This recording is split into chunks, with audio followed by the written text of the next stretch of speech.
दोस्तों, जय हिंद, वंदे मातरम। पेरिस में आयोजित होने वाले ओलंपिक खेल 26 जुलाई से लेकर 11 अगस्त तक होंगे और ये खेलों का महाकुंभ लगभग 18 दिन चलेगा।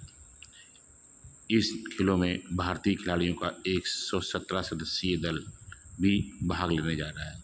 जैसा मैंने आपसे कहा कि खेलों का महाकुंभ जो है उसे हम ओलंपिक कहते हैं। ओलंपिक में खेल गांव बनकर तैयार हो चुका है। दुनिया भर के खिलाड़ी इन खेल गांवों में रहेंगे और अपने देश का प्रतिनिधित्व करेंगे। खेल गांव में सिर्फ खिलाड़ी ऑफिशियल्स ही रहेंगे। खेल गांव में सारी फैसिलिटीज़ होती है। मैं आपको बताता चलूं कि इन खेल गांवों में खिलाड़ियों के रहने, खाने, एक्सरसाइज करने की, स्विमिंग करने की हर तरह की सुविधाएं होती हैं, जो सुविधाएं अत्याधुनिक होती हैं। तो एक बार फिर से पेरिस में ओलंपिक खेल आयोजित हो रहे हैं। पेरिस फ्रांस का शहर है और फ्रांस की राजधानी है। आप इसमें एफिल टावर देख रहे हैं और मैं आज आपको ओलंपिक खेलों का एथलेटिक्स का शेड्यूल भेज रहा हूँ। पहले दिन कौन कौन से इवेंट होंगे।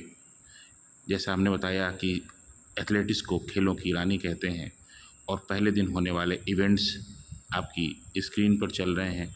इसके बाद जो ये इवेंट हैं ये 9 दिन तक चलेंगे। एथलेटिक्स के इवेंट जो हैं सबसे अधिक समय तक चलने वाले इवेंट्स होते हैं। ये इवेंट्स, इन खेलों में भारतीय खिलाड़ी भी भाग ले रहे हैं। जैसा आप सभी जानते हैं कि नीरज चोपड़ा जो हैं वो भारत का प्रतिनिधित्व करेंगे जेवलिन थ्रो में। नीरज चोपड़ा पिछले ओलंपिक के गोल्ड मेडलिस्ट हैं।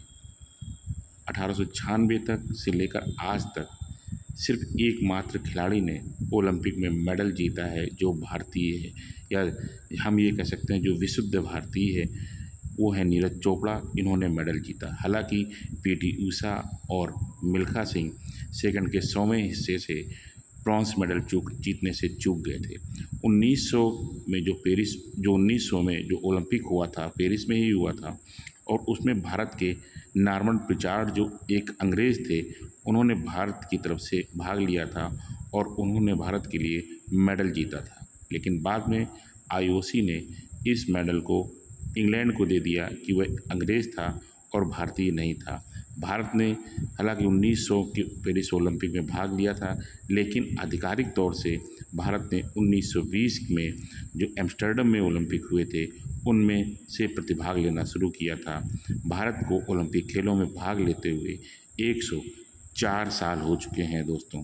टोक्यो में भारत का बहुत शानदार प्रदर्शन रहा था और हम उम्मीद करते हैं कि उस प्रदर्शन को हम एक बार फिर दोहराएंगे और भारत इस बार जो पदकों की संख्या है दहाई के अंक में ले जाएगा। यह भारतीय खिलाड़ियों का शेड्यूल्ड है कि जो 117 सदस्यीय भारतीय खिलाड़ी जा रहे हैं, किस किस दिन भारत के खिलाड़ियों का मैच होगा। देखें और दूसरों को भेजें।